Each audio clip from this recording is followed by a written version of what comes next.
আসসালামু আলাইকুম স্নেহের শিক্ষার্থীরা, আশা করছি তোমরা সকলে ভালো আছো।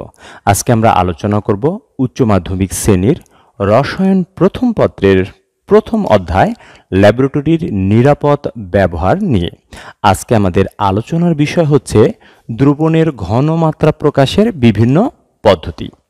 প্রথমে আমরা জেনে নিব দ্রবণের ঘনমাত্রাটা কি। নির্দিষ্ট আয়তনের দ্রবণে কি পরিমাণ দ্রবীভূত আছে তাকেই বলা হচ্ছে দ্রবণের ঘনমাত্রা বা শক্তিমাত্রা বা মাত্রা। এই দ্রবণের ঘনমাত্রা বা শক্তিমাত্রা বা মাত্রাকে আমরা বিভিন্নভাবে প্রকাশ করতে পারি।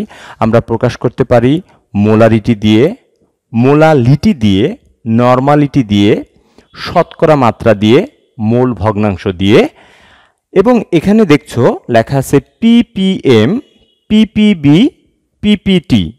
এই পিপিএম মানে প্রকাশ করে পার্টস পার মিলিয়ন, পিপিবি দিয়ে প্রকাশ করে পার্টস পার বিলিয়ন এবং পিপিটি দিয়ে প্রকাশ করে পার্টস পার ট্রিলিয়ন।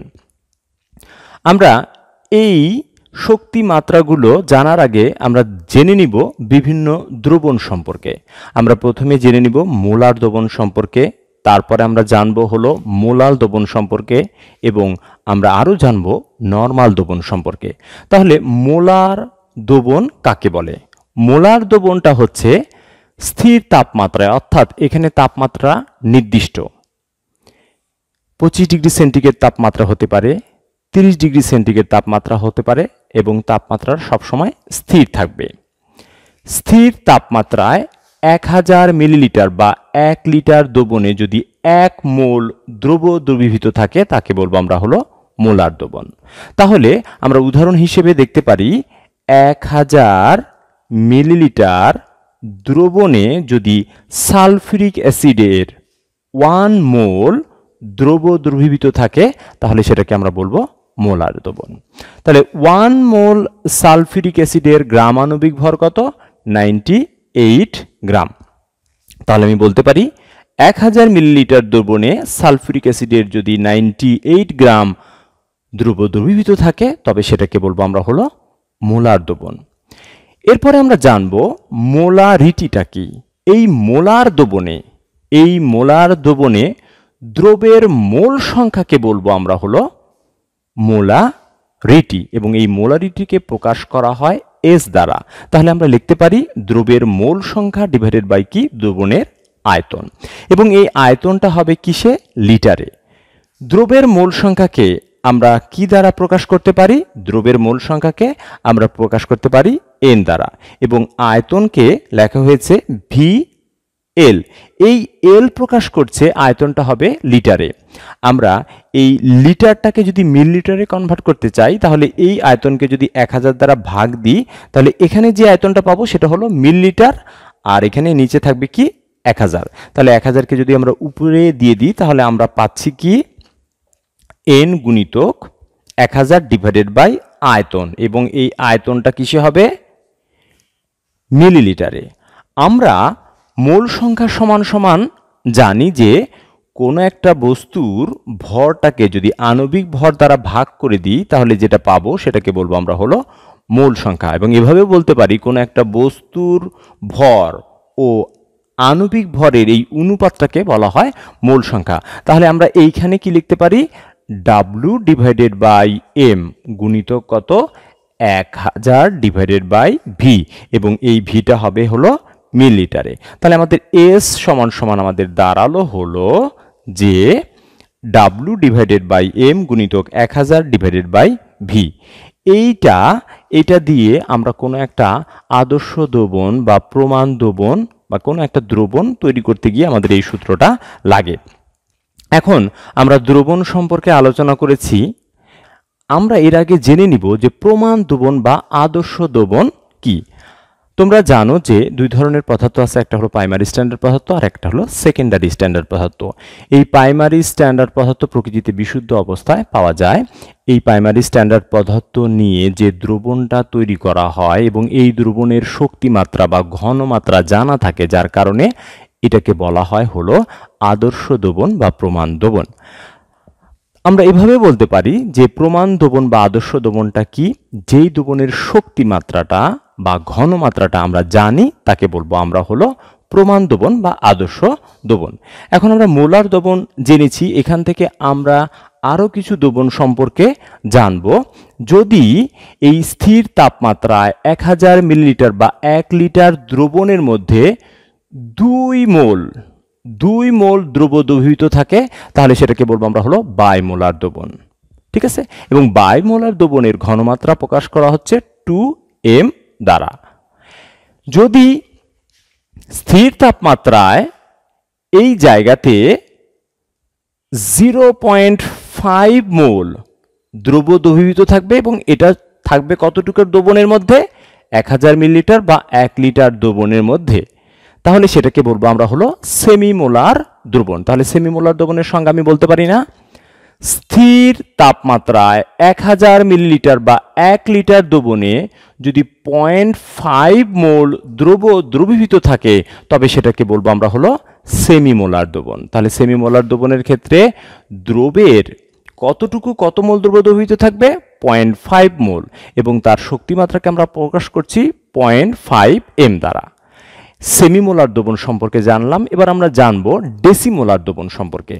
ডেসিমোলার দ্রবণ এইটাকে আমরা বলতে পারি যে স্থির তাপমাত্রায় 1000 মিলিলিটার বা 1 লিটার দ্রবণের মধ্যে যদি 0.1 মোল দ্রবীভূত থাকে তবে তাকে বলবো আমরা হলো ডেসিমোলার দ্রবণ। এই ডেসিমোলার দ্রবণে দ্রব্য কতটুকু দ্রবীভূত থাকবে, 0.1 মোল, এবং তার ঘনমাত্রা বা শক্তিমাত্রা কত হবে, 0.1m।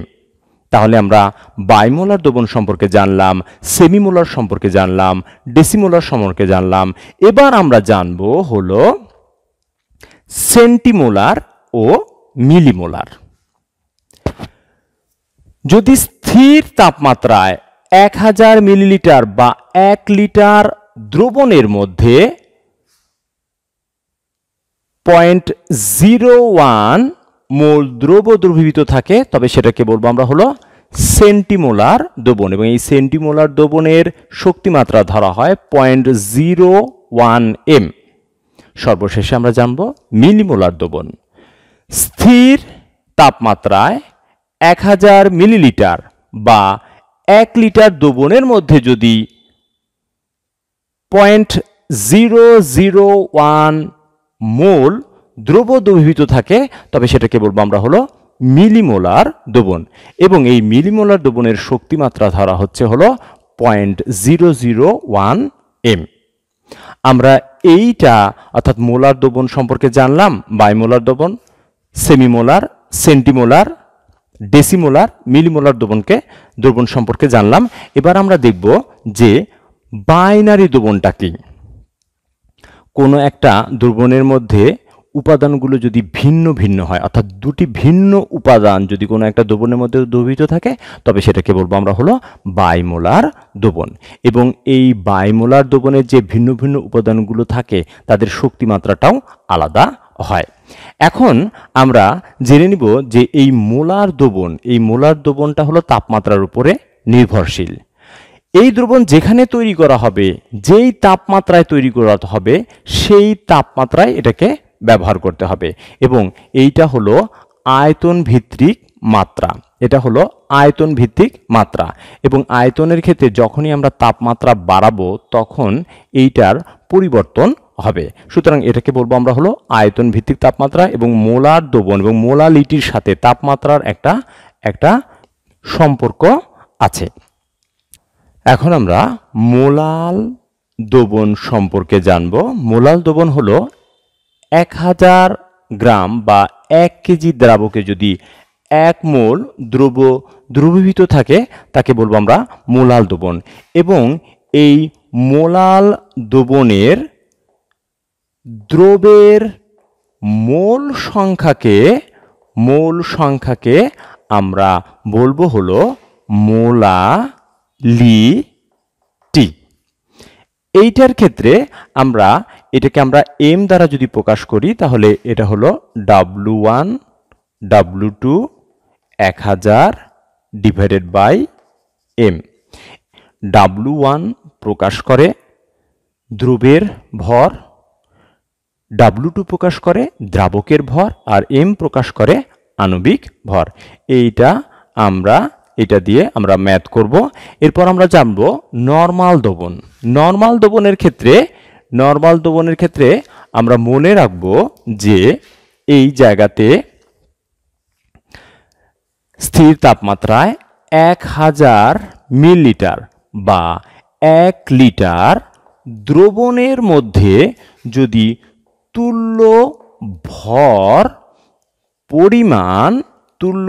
পরিমাণ দ্রবীভূত থাকে, তবে তাকে বলবো আমরা হলো নরমাল দোবন। এবং এই নরমাল দোবনে দ্রবের মোল সংখ্যাকে বলবো আমরা হলো নরমালিটি। এখন এই তুল্য ভরটা আবার কি? তুল্য ভর হচ্ছে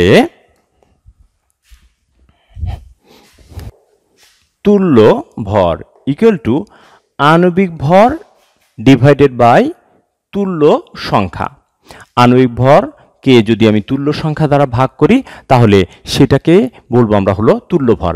এখন তুল্য সংখ্যা কাকে বলে?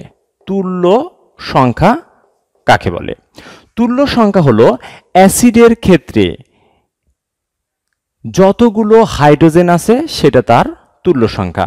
Suppose HCl, sulphuric acid, phosphoric acid, এগুলোর ক্ষেত্রে যতগুলো হাইড্রোজেন আছে ততগুলো তার তুল্য সংখ্যা। এটার ক্ষেত্রে তুল্য সংখ্যা 1, এইটার ক্ষেত্রে 2টা হাইড্রোজেন আছে, তুল্য সংখ্যা 2, এটার ক্ষেত্রে 3টা হাইড্রোজেন আছে, তার তুল্য সংখ্যা হলো 3। কিন্তু কিছু অ্যাসিডের ক্ষেত্রে এরকম আমরা ব্যতিক্রমও দেখতে পাই। মানে কি? এই অ্যাসিডের ক্ষেত্রে প্রতিস্থাপনযোগ্য হাইড্রোজেনের এই সংখ্যাটাকে বলা হচ্ছে হলো তার তুল্য সংখ্যা। কিন্তু যদি বলা হয় যে ফসফরাস অ্যাসিড, এইটার ক্ষেত্রে তুল্য সংখ্যা কত? কিংবা বলা হয় যদি ফসফোনিক অ্যাসিড, এইটার ক্ষেত্রে তার তুল্য সংখ্যা কত? কারণ এখন তোমরা বলবা যে এইটার তুল্য সংখ্যা কত? 3। এইটার তুল্য সংখ্যা কত? এইটারও 3। কারণ আমি কিছুক্ষণ আগে বলে দিয়েছি যে অ্যাসিডের ক্ষেত্রে তার হাইড্রোজেনের সংখ্যাটাকেই কি বলা হচ্ছে? তার তুল্য সংখ্যা বলা হচ্ছে। কিন্তু এগুলোর ক্ষেত্রে ব্যতিক্রম।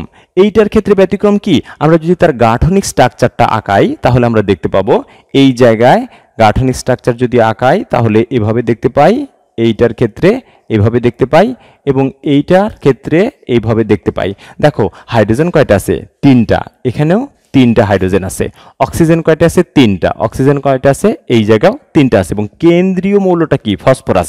আমি খুব সহজেই কিন্তু এই হাইড্রোজেনটাকে সরাতে পারবো, এই 2টা হাইড্রোজেনটাকে আমি খুব সহজেই সরাতে পারবো। কিন্তু এই হাইড্রোজেনটাকে আমরা খুব সহজে সরাতে পারবো না, কারণ এটা ফসফরাসের সাথে একেবারে সংযুক্ত আছে, তার নিউক্লিয়াস দ্বারা খুব শক্তভাবে আকর্ষণ করে আছে। কিন্তু এই হাইড্রোজেন প্রথমে কি আছে? অক্সিজেনের সাথে সংযুক্ত আছে, পরবর্তীতে এই অক্সিজেনের সাথে আবার এই হাইড্রোজেনটা সংযুক্ত আছে। সুতরাং এইখানে সহজে প্রতিস্থাপনযোগ্য হাইড্রোজেনের সংখ্যা 2, যার কারণে এইটার তুল্য সংখ্যা হবে কত? 2। এইটা হলো সালফোনিক অ্যাসিড। সালফোনিক অ্যাসিডের ক্ষেত্রে যদি আমরা একটু দেখি, লক্ষ্য করব, সালফোনিক অ্যাসিডের ক্ষেত্রে যদি দেখি আমরা লক্ষ্য করব যে এইটায় যদি তার গাঠনিক স্ট্রাকচারটা আমরা আঁকাই তাহলে এই জায়গায় আমরা এইভাবে দেখতে পাবো।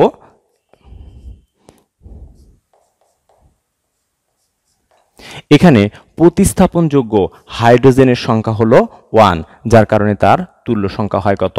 এটার ক্ষেত্রে 1। আবার আর্সেনিয়াম অ্যাসিডের ক্ষেত্রেও আমরা দেখতে পাবো এই জায়গায় তার তুল্য সংখ্যা হলো 2। আবার পার আয়োডিক অ্যাসিডের ক্ষেত্রেও আমরা লক্ষ্য করব এই জায়গাতে তার তুল্য সংখ্যা হবে হলো 2। এখন এই অ্যাসিডগুলোর দেখলাম তুল্য সংখ্যা 2, এইটাকে বলা হচ্ছে এইটা অ্যাসিড, কিন্তু এর তুল্য সংখ্যা কত? 2। যার কারণে একে আমরা বলছি দ্বিক্ষারীয় অ্যাসিড। এইটাকে আমরা কি বলবো? এটাকে আমরা বলবো এটা হলো একটা অ্যাসিড বললাম। এরপর এটাকে বলবো হলো এক ক্ষারীয় অ্যাসিড। ঠিক আছে। এখন যদি বলা হয় যে HCl এর তুল্য ভর কত? তাহলে কি হবে? HCl এর ক্ষেত্রে 36.5 ডিভাইডেড বাই 1, সুতরাং তার তুল্য ভর কত? 36.5 গ্রাম। ঠিক আছে, এখন আমরা সালফিউরিক অ্যাসিডের ক্ষেত্রেও আমরা তুল্য ভরটা বের করতে পারবো, ফসফরিক অ্যাসিডের ক্ষেত্রেও বের করতে পারবো, যে কোনো একটা আমরা যৌগের ক্ষেত্রেই তার তুল্য ভরটা বের করতে পারবো। এখন আমরা একটু লক্ষ্য করব, আমরা অ্যাসিডেরটা শিখলাম, এবার লক্ষ্য করব যে ক্ষারের ক্ষেত্রে তার হাইড্রোক্সিল মূলকের সংখ্যাটাই বোঝাবে তার তুল্য সংখ্যা। যেরকম সোডিয়াম হাইড্রক্সাইড, অ্যালুমিনিয়াম হাইড্রক্সাইড, এইখানে কতগুলো হাইড্রোক্সিল মূলক আছে? যতগুলো হাইড্রোক্সিল মূলক আছে সেটাই তার তুল্য সংখ্যা। তাহলে এটার তুল্য সংখ্যা 1, এটার তুল্য সংখ্যা কত হবে? 3, কারণ হাইড্রোক্সিল মূলক আছে 3টা। ক্যালসিয়াম হাইড্রক্সাইডের ক্ষেত্রে তার তুল্য সংখ্যা কত হবে? 2। তাহলে এইটার তুল্য ভর কত? এইটার তুল্য ভর হবে কত? এইটার তুল্য ভর হবে তার আণবিক ভর 40, তার তুল্য সংখ্যা 1। তাহলে কি হবে? তার তুল্য ভর হবে 40। এখন কোনো একটা লবণের ক্ষেত্রে তার ক্যাটায়নের সংখ্যাটাকেই বলবো, তার তুল্য সংখ্যা। যেরকম সোডিয়াম ক্লোরাইডের ক্ষেত্রে, এটা একটা লবণ, এখানে ক্যাটায়ন কি আছে? ক্যাটায়ন আছে সোডিয়াম, এবং সোডিয়ামের এটা হলো ক্যাটায়ন, তার ক্যাটায়নের এই সংখ্যাটাকে বলবো তার তুল্য সংখ্যা। তাহলে এটা কি হবে? এটার তুল্য সংখ্যা হবে 1। আবার অ্যালুমিনিয়াম ক্লোরাইডের ক্ষেত্রে এই ক্যাটায়নের সংখ্যাটাকে বলবো, তাহলে অ্যালুমিনিয়াম 3+, এই ক্যাটায়নের চার্জ সংখ্যাটাকে বলছি আমরা তুল্য সংখ্যা। তাহলে এইটার তুল্য সংখ্যা কত? 3। ধাতুর ক্ষেত্রে ধাতুর যোজনী হলো তার তুল্য সংখ্যা। যেরকম সোডিয়াম, ক্যালসিয়াম, তারপরে অ্যালুমিনিয়াম, এদের যোজনী যথাক্রমে কত? 1, 2, 3। সুতরাং তাদের তুল্য সংখ্যা হবে কত? 1, 2, 3। এবার আমরা লক্ষ্য করব যে নরমাল দ্রবণের একটা উদাহরণ। যদি 1000 মিলিলিটার দ্রবণের মধ্যে 49 গ্রাম সালফিউরিক অ্যাসিড দ্রবীভূত থাকে, তবে তাকে বলবো আমরা হলো এটা একটা নরমাল দ্রবণ। কারণটা কি? কারণ এই সালফিউরিক অ্যাসিডের তুল্য ভর কত হচ্ছে? তুল্য ভর হচ্ছে সালফিউরিক অ্যাসিডের তুল্য ভরে আমাদের সূত্র হলো কি? m/e। m সমান সমান কি বোঝায়? m সমান সমান বোঝায় সালফিউরিক অ্যাসিডের আণবিক ভর কত? 98। তার তুল্য সংখ্যা কত? 2। তাহলে কত হবে? 49 গ্রাম। তাহলে 1000 মিলিলিটার দ্রবণে যদি 49 গ্রাম সালফিউরিক অ্যাসিড দ্রবীভূত থাকে, তবে সেটাকে বলবো আমরা হলো নরমাল দ্রবণ, এবং এই নরমাল দ্রবণের শক্তি মাত্রাকে বলবো আমরা হলো নরমালিটি। এবার আমরা একটু দেখে নিব যে মোলারিটি ও নরমালিটির মধ্যে একটা সম্পর্ক আছে, সেটা হলো n = me। n = me। এখন আমরা এই সূত্রের সাহায্যে নরমালিটি থেকে আমরা মোলারিটিতেও কনভার্ট করতে পারি, আবার মোলারিটিকে নরমালিটিতেও কনভার্ট করতে পারি। একটা প্রশ্ন আসলো যে 2 মোলারিটির সালফিউরিক অ্যাসিড এর নরমালিটি কত? তাহলে আমাকে এখানে বলেছে মোলারিটি থেকে কনভার্ট করতে হবে কিসে? নরমালিটিতে। আমরা তাহলে এখানে এই সূত্র ব্যবহার করতে পারি। এখানে m সমান সমান কি দেওয়া আছে? মোলারিটি কত দেওয়া আছে? 2। এবং এই জায়গায় সালফিউরিক অ্যাসিডের তুল্য সংখ্যা কত? E = কত? 2। তাহলে আমরা খুব সহজেই এটা করতে পারি। m সমান সমান কত? 2। E সমান সমান, অর্থাৎ তুল্য সংখ্যা কত? 2। তাহলে কত হবে? 4। অ্যান্সার হবে যে 2 মোলারিটির সালফিউরিক অ্যাসিডের নরমালিটি কত? 4n। এখন আমরা একটু দেখব মোলারিটি আর মোলালিটি এই দুইটার মধ্যে, অর্থাৎ মোলার দ্রবণ ও মোলাল দ্রবণের মধ্যে কোনটা তাপমাত্রার সাথে নির্ভরশীল? আমরা জানি হলো মোলার দ্রবণের সাথে তাপমাত্রাটা রিলেটেড। কারণ কি, এটা হলো আয়তন ভিত্তিক গণনা। এই আয়তন ভিত্তিক গণনার ক্ষেত্রে তাপমাত্রা বাড়ানোর সাথে সাথে আয়তনের পরিবর্তন হয়, যার কারণে হলো মোলার দ্রবণটা তাপমাত্রার উপর নির্ভরশীল। আর মোলাল দ্রবণ এটা হলো একটা ভর ভিত্তিক গণনা। এই ভর ভিত্তিক গণনার ক্ষেত্রে তাপমাত্রা বৃদ্ধির সাথে সাথে ভরের পরিবর্তন হয় না, যার কারণে এই মোলার দ্রবণ এবং মোলাল দ্রবণের মধ্যে মোলার দ্রবণটা তাপমাত্রার উপর নির্ভরশীল আর মোলাল দ্রবণটা তাপমাত্রার উপর নির্ভরশীল না। এবং একটা প্রশ্ন অনেকবার এসেছে, নিচের কোনটাকে বলা হয় আন্তর্জাতিক একক? এইগুলোর মধ্যে আন্তর্জাতিক এককটা হলো মোলালিটি, অর্থাৎ মোলাল দ্রবণের শক্তিমাত্রাটাকে বলা হচ্ছে মোলালিটি, আর মোলার দ্রবণের শক্তিমাত্রাকে বলা হচ্ছে মোলারিটি।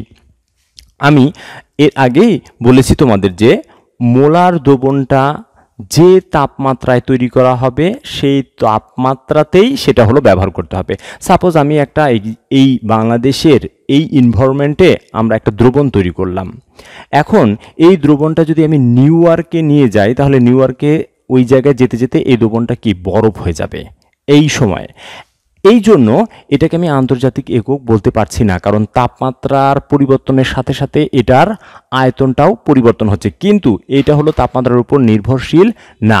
অর্থাৎ এখানে আমি যদি একটা হলো মোলাল দ্রবণ তৈরি করি এবং এটা অন্যান্য জায়গাতেও এর টি যেহেতু ভর ভিত্তিক, সুতরাং অন্য জায়গাতেও এর ভরের কোনো পরিবর্তন হবে না, কারণ কি এটা তাপমাত্রার উপর নির্ভরশীল না। সুতরাং এই এককগুলোর মধ্যে এইটাকে বলবো আমরা হলো আন্তর্জাতিক একক। তাহলে আন্তর্জাতিক একক কোনটা? আন্তর্জাতিক একক হলো মোলালিটি। আশা করছি আজকে আমরা যেসব বিষয়গুলো তোমাদের সামনে আলোচনা করেছি সেটা হলো মোলাল দ্রবণ, ডেসিমোলার দ্রবণ, সেমিমোলার দ্রবণ, বাইমোলার দ্রবণ, মিলিমোলার দ্রবণ, সেন্টিমোলার দ্রবণ, এগুলো আলোচনা করেছি। আরও আলোচনা করেছি মোলাল দ্রবণ কাকে বলে, নরমাল দ্রবণ কাকে বলে, মোলালিটি কাকে বলে, নরমালিটি কাকে বলে, তুল্য সংখ্যাটা কি, তুল্য ভরটা কি, কোনটা তাপমাত্রার উপর নির্ভরশীল এই দুইটার মধ্যে, এবং কোনটাকে আন্তর্জাতিক একক বলা হয়, এগুলো তোমরা বুঝতে পেরেছ। এতক্ষণ মনোযোগ দিয়ে আমার ক্লাস শোনার এবং দেখার জন্য তোমাদের সকলকে অসংখ্য ধন্যবাদ এবং সকলের সুস্বাস্থ্য কামনা করছি। সকলে ভালো থাকবে, সাবধানে থাকবে। আল্লাহ হাফেজ।